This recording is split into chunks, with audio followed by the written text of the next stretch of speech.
وہ ہمیں نا روز کہہ دیتا ہے ڈاکٹر آپ کی طبیعت خراب ہے, کھانسی ہے, گھر میں کسی اور کو تو نہیں؟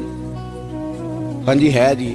وہ کہتے اسی کی وجہ سے ہو گئی ہے. او خدا کے بندے, نبی کریم علیہ السلام نے فرمایا بیماری متعدی نہیں ہوتی, ایک سے دوسرے کو نہیں لگتی.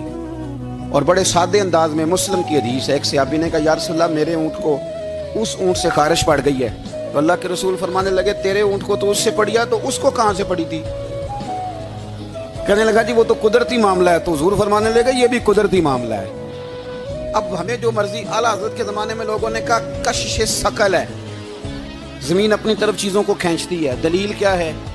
وہ کہنے لگے جی سیب گرتا ہے تو زمین پہ, آم گرتا ہے درخت سے تو زمین پہ, امرود گرتا ہے تو, انار گرتا ہے تو زمین میں کشش ہے, کھینچ لیتی ہے. اعلیٰ حضرت فرمانے لگے شاباش, سائنسدان جو کہیں گے ہم مانیں گے.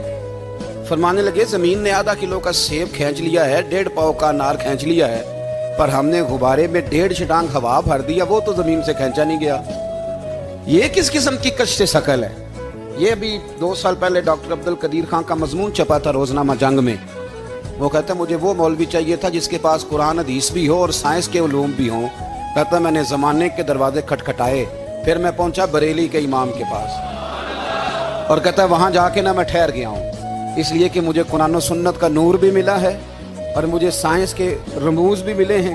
یہ واحد شخص ہے جو دین کو سائنس کا پابند نہیں کرتا بلکہ سائنس کو مدینے والے کا غلام بناتا ہے, مدینے والے کا غلام بناتا ہے. تو اعلیٰ حضرت فرمانے لگے عجیب فلسفہ ہے نا جی, آم کھینچ لیا اس نے, سیب کھینچ لیا, امرود کھینچ لیا, پر اس سے 1.5 چھٹانگ والا غبارہ.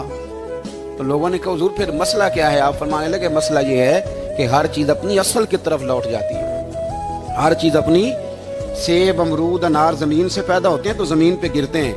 ہوا کی اصل اوپر ہے, اس لیے جب غبارے میں ہوا بھریں گے تو ہوا اس کو اوپر لے جائے گی. ہاں جب اس سے ہوا نکل جائے گی تو پھر غبارہ جو جس کی اصل ہوتی ہے ادھر لوٹ جاتا ہے. انسان مٹی سے بنا ہے تو جاتا کہاں ہے؟ مٹی دیں تے مٹی رہنا ہی.